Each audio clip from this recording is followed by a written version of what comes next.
사람들이 행하는 것 중에 나쁜 것 중에 하나는 뭐냐면 자기가 가지고 있는 것을 가지고 장난치는 겁니다. 어떤 경우가 있냐면 돈 있는 자가 돈을 가지고 장난치면 진짜 나쁜 것이죠. 권력을 가진 자가 권력을 가지고 장난을 치면 아주 나쁜 겁니다. 명예를 가진 자가 명예를 가지고 장난을 치면 안 좋은 것입니다.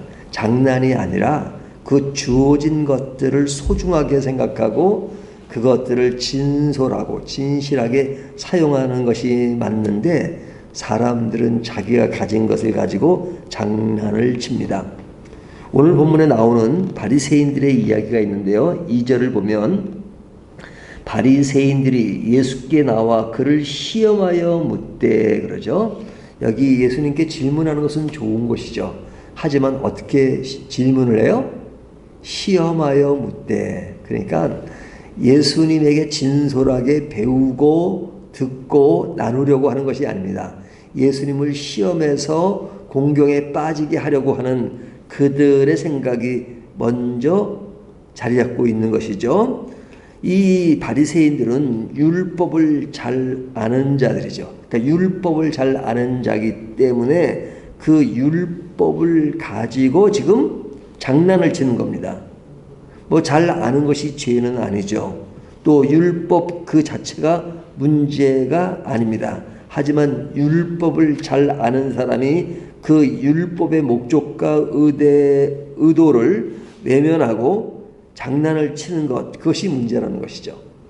내가 어떨 때는 제일 잘 알고 있는 것을 가지고 장난을 칠 때가 있습니다. 법을 만들고 법을 아는 자들이 장난치는 경우가 얼마나 많습니까? 법을 모르는 사람은 장난칠 수가 없어요. 근데 법을 실제로 만들고 잘 알고 그 분야의 전문가들이 법을 가지고 장난을 치잖아요. 그 중에 한 사람이 누구냐? 오늘 본문에 나오는 바리새인인 것입니다. 이 바리새인들은 율법의 박사들이에요. 근데 어떻게 장난을 치느냐? 그 장난치는 것을 지금 예수님께 시도하는 겁니다. 어떻게 시도합니까? 예수님을 시험하여 이르되 그러죠. 2절에 자, 그 시험이 뭐냐? 이혼에 관한 문제입니다. 이혼에 관한 문제. 그 이혼에 관한 문제가 뭐냐면 이혼은 정당한 것이다. 왜 정당한 것이냐? 모세가 이혼 증서를 써주면 이혼을 허락한 사실이 있지 않느냐? 그러니까 이혼은 정당한 것이다. 그렇지 않느냐라고 질문하는 겁니다. 2절 바리새인들이 예수께 나와 그를 시험하여 묻되 사람이 아내를 버리는 것이 옳으니까. 여기 보면 그 아주 좀 거슬리는 표현이 있어요. 그것이 뭐냐면 버린다는 거예요. 버린다. 예? 여기 보면 뭐라고 얘기해요? 아내를 버리는 것이 옳으니까. 또 4절에 보면 모세는 이혼 증서를 써줘 버리기를 허락하였나이다. 그리고 이제 이 말을 이어가는데 그 뒤에도 보면 버린다는 말이 더 나옵니다. 그러니까 부부 사이가 서로가 존중하고 서로가 한 팀이 되는 거잖아요. 버리는 그런 것이 아니잖아요. 물론 시대가 달라요. 오늘날 시대와 그 당시 시대는 다릅니다. 그 당시 시대는 그 여자의 존재가 아주 인격적으로 대우를 받는 그런 시대가 아니었죠. 노예나 다름없는 그런 시대였습니다. 그렇다 하더라도 이 버린다는 말은 상당히 좋지가 않잖아요. 근데 오늘 본문에 보면 이 버린다는 말이 지금 반복되고 있고 그 말들을 누가 쓰냐면 바리새인들이 쓰고 있단 말이죠. 그러니까 이렇게 바리새인들이 그 남녀 문제에서 버린다는 말을 쓰면서 남편이 아내를 버리는 것이 옳다. 모세가 이혼 증서를 허락하지 않았느냐? 그것을 가지면 이혼이 된다는 것을 정당화시키지 않았느냐? 이렇게 질문을 하는 겁니다. 그러니까 예수님이 뭐라고 답변하세요? 예수님의 대답이 5절 예수께서 그들에게 이르시되 너희 마음이 완악함으로 말미암아 이 명령을 기록하였거니와. 자, 그들의 질문에 어떤 모순점이 있느냐? 첫 번째는 너희 마음이 완악하다 이거죠. 그러니까 완악함을 가지고 지금 너희들이 질문하는 것이나 시험하는 것이나 논리를 펼쳐가는 것이 기본 전제가 뭐냐? 너희들은 완악하다 이거죠. 그러니까 완악한 나쁜 마음을 가지고 법을 적용하는 게 아니라 완악한 마음을 가지고 한다 이거죠. 그러니까 뭐예요? 서두에 말씀드린 것처럼 장난을 치고 있다. 너희는 지금 장난을 치고 있다. 그 장난치는 것 아주 안 좋은 것이다. 그러면서 예수님께서는 가장 원론적이고 가장 그 진실한 그 기본의 진리를 이야기하십니다. 그것이 뭐냐? 뒤에 나오는 6절 창조 때부터 사람을 남자와 여자로 지으셨으니. 자, 하나님이 인간을 지을 때 남자와 여자를 지었죠. 남자를 먼저 지었어요? 여자를 먼저 지었어요? 남자를 먼저 지었잖아요. 그리고 독초하는 것이 좋아 보이지 않는다고 해서 남자의 갈비뼈를 빼서 여자를 만드셨잖아요. 그러니까 남자와 여자를 지으셨으니 한 쌍으로 지으신 겁니다. 이러므로 사람이 그 부모를 떠나서 그들이 한 몸이 될지니라. 여기 7절, 8절은 결혼의 원리를 이야기하는 거죠. 결혼의 원리는 뭐냐? 부모를 떠나는 겁니다. 부모를 떠나야 돼요. 그러니까 부모를 떠난다는 것은 이런 독립을 얘기하는 거죠. 예? 정신적인 독립, 재정적인 독립, 이런 것들을 이야기하는 거죠. 이렇게 다른 영역, 다시 말하면 독립된 것으로 부모는 그런 새롭게 꾸려진 자녀들을 독립적으로 인정하고, 또 독립된 자녀들은 그런 독립된 관계 속에서 서로의 관계를 유지하는 것, 이것이 결혼의 중요한 측면입니다. 그리고 이러한즉 이제 둘이 아니요 한 몸이니. 자, 부부는 한 몸이니 그러므로 하나님이 짝지어 주신 것을 사람이 나누지 못할지니라 하시더라. 이것이 결혼의 원리라 이거죠. 하나님이 짝지어 준 것을 나눌 수 없는 것이다. 이렇게 이야기합니다. 그러니까 결혼의 가장 기본적인 그런 원리를 예수님이 말씀하시는 것이죠. 자, 이것이 결혼의 진정한 모습이며 이혼을 정당화시킬 수 없다라고 말하는 겁니다. 자, 그러면 바리새인들이 말하는 모세 율법은 뭐냐? 이제 모세는 그 이혼 증서를 써주면 이혼해도 된다는 것이 뭐냐? 그것은 전제가 뭐였어요? 바리새인들이 율법을 잘 아니까 장난을 치는 것이라고 말했죠. 그러면 이혼 증서를 써주는 것은 그러면 없었던 것이냐? 아니죠. 실제로 이혼 증서를 써주는 것, 모세가 실제로 그렇게 이야기하죠. 이혼 증서를 써줘라. 그러면 그 내막이 뭐냐? 내막은 이겁니다. 그 시대는 오늘날 시대와 달랐어요. 자, 오늘날 시대는 인권을 존중한다는 것, 이것을 강조되잖아요. 그 당시에는 사실은 인권이라는 것이 무색할 정도의 시대였습니다.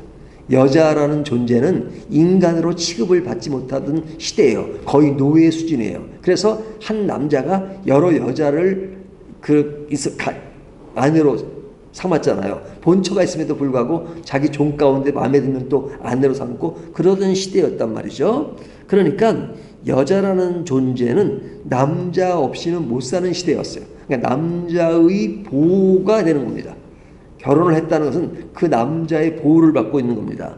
그런데 그 남자가 그 아내로 삼았다가 그 사람이 마음에 들지 않는다고 또 여러 가지 기분이 안 좋다고 아내를 진짜 이 사람들이 버려요. 그 버리면 어떻게 됩니까? 그 여자는 노예가 되는 겁니다. 노예. 그러니까 다시 말하면 그 남편의 보호에서 벗어나게 되고, 그러면 다시 이혼했다는 그런 그 경력이 있기 때문에 그 여자는 사회적으로 완전히 매장이 되는 겁니다. 완전 매장이 됩니다. 그러니까 더 이상 어떤 여자로서의 존재 가치를 지닐 수가 없어요. 그러니까 이혼 증서를 써주라고 하는 것은 뭐냐면, 그 여인에게 비록 이혼을 했지만, 그 남자가 버린 것으로 이혼을 했지만, 그 여자가 그 상태에서 버림받고 사회로부터 버림받는 그런 존재가 아니라 당당히 그 자리에서 설 수 있는 그런 여건을 만들어주라는 거죠. 그것이 뭐냐? 이혼 증서를 써주는 겁니다. 이혼 증서를 써주면 이 여자가 남편이 버렸기 때문에 그는 버려진 존재지만 그러나 그것은 이혼 증서를 통해 합법적으로 그것은 버린 것이 아니라 나눠준 것이다. 그러니까 그 여인에 대해서 함부로 하지 말라는 그런 증명서며 보증이 되는 거죠. 이혼 증서가 있음으로써 그 여자가 완전히 매몰되는 그 상황에서 매몰되는 것이 아니라 자유함을 갖고 또 재혼도 할 수 있고 하는 그런 모든 그런 환경과 조건을 만들어주는 겁니다. 그런 차원에서 이혼 증서를 써주라는 겁니다. 그 여자를 보호하는 데 가치가 있는 거예요. 하지만 바리새인들은 뭐에 비중을 둬요? 그러한 그 정신에 비중을 두기보다는 그런 증서를 써주라고 했으니까 이혼은 정당한 것이다. 그러니까 이혼을 정당한 것으로 삼는 그 구실로 모세가 이혼 증서를 써주라고 했다라고 이야기한 겁니다. 이것뿐만 아니에요. 모세의 율법에 대해서 바리새인들이 왜곡하는 것이 엄청나게 많습니다. 그 중에 하나가 뭐냐면 눈은 눈으로, 그죠? 눈은 눈으로, 그죠? 그러니까 복수의 개념으로 설명할 때 복수. 눈은 눈으로, 이는 이로, 그죠? 눈은 눈으로. 한 대 때리면 너도 한 대 때리고 뭐 그러라 이거죠. 그러니까 내가 당하지만 말고 같이 공격하라는 것을 정당화시키는 그런 모습으로 바리새인들은 얘기합니다. 예수님이 그들의 말에 대해서 뭐라고 말씀하세요? 그들이 율법을 왜곡하는도다 그러잖아요. 율법을 왜곡. 그럼 모세 율법가 그 말이 없는 건가요? 그 말도 있죠. 모세 율법에 눈은 눈으로 이는 이로. 그 뭐냐? 이스라엘에서 광야 시대를 지날 때 그 당시에 그 40년 동안 광야 생활을 지내면서 얼마나 많은 그런 서로 간의 알력과 다툼이 있지 않았겠습니까? 그런데 어떤 사람이 이제 싸우다가 이제 주먹으로 이제 한 대를 쳤습니다. 그러면 한 대를 쳤어요. 맞았어요. 억울한 거예요. 그러니까 이 사람이 화가 나니까 그 사람을 죽여버렸어요. 자기는 그냥 한 대 맞았는데 죽였고 그 가족이 그 친 사람을 죽였어요. 그때 하는 말입니다. 내가 한 대를 맞았어. 싸우다가 그러면 한 대를 맞으면 한 대를 치는 것으로 끝나야지 그 사람을 죽여? 그러니까 한 대 맞은 건 한 대로 끝나야지 그 사람을 죽이면 안 돼라는 차원에서 이는 이, 눈은 눈 이렇게 나온 겁니다. 그런데 그것을 왜곡하면 어떻게 돼요? 복수하라는 개념으로 이해를 한 거죠. 그러니까 그 율법의 본질적인 정신을 왜곡해서 자기들에게 유리한 쪽으로 해석하는 것, 이것은 진짜 나쁜 것이다. 그것이 율법을 안다고 장난을 치는 것이다. 그럼 오늘날은 어떻습니까? 성경 좀 안다고 성경 가지고 장난치는 경우가 얼마나 많습니까? 그 짓을 제일 많이 하는 게 목사들이에요. 성경을 좀 안다고 성경 가지고 얼마나 장난칩니까? 성경을 모르는 사람들은 장난하면 못 쳐요. 치고 싶어도. 성경을 좀 읽었다고 그냥 장난치는 경우가 얼마나 많습니까? 오늘 말씀이 그것을 이야기하는 겁니다. 그렇기 때문에 우리가 정말로 순수하고 정직한 것을 가지는 것이 중요해요. 우리가 12절까지 읽었지만 13절부터 나오는 이야기가 뭐예요? 어린아이 비유가 나오잖아요. 어린아이 비유를 왜 나와요? 어린 아이들은 순수함을 가지는 것을 상징하잖아요. 그러니까 순수해라 이거 순수. 말씀도 순수해야 되고 기도도 순수해야 되고 우리의 신앙도 순수해야 합니다. 근데 이 순수한 것들이 왜곡돼서 장난을 치면 그것이 자기가 필요한 대로 합리화시키고 정당화시키잖아요. 무엇을 가지고? 말씀을 가지고. 이단들이 왜 나와요? 이단들이 말씀과 동떨어진 것을 가지고 하는 게 아니라 성경을 가지고 얘기한단 말이죠.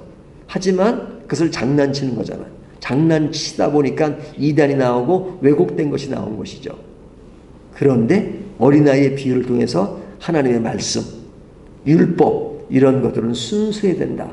왜곡하지 마라. 순수해야 된다. 순수가 얼마나 중요한가? 그렇다면 오늘날 우리 개인적인 신앙에서도 가장 중요한 것이 무엇이냐? 순수성을 유지하는 겁니다. 진실성, 솔직함. 그래서 말씀을 내 상황에 맞춰서 내 필요에 따라서 합리화시키고 정당화시키고 그런 것이 아니라 말씀이 가지는 순수함을 지키는 것이 얼마나 중요한가 하는 것을 본문이 말씀해 주고 있습니다. 오늘 말씀을 통해서 나는 말씀의 순수함을 지키고 있는가, 또 순수한 마음으로 우리가 성경을 접하고 있는가 하는 것들을 다시 한번 생각하는 저와 여러분이 되시기를 주님의 이름으로 축원합니다.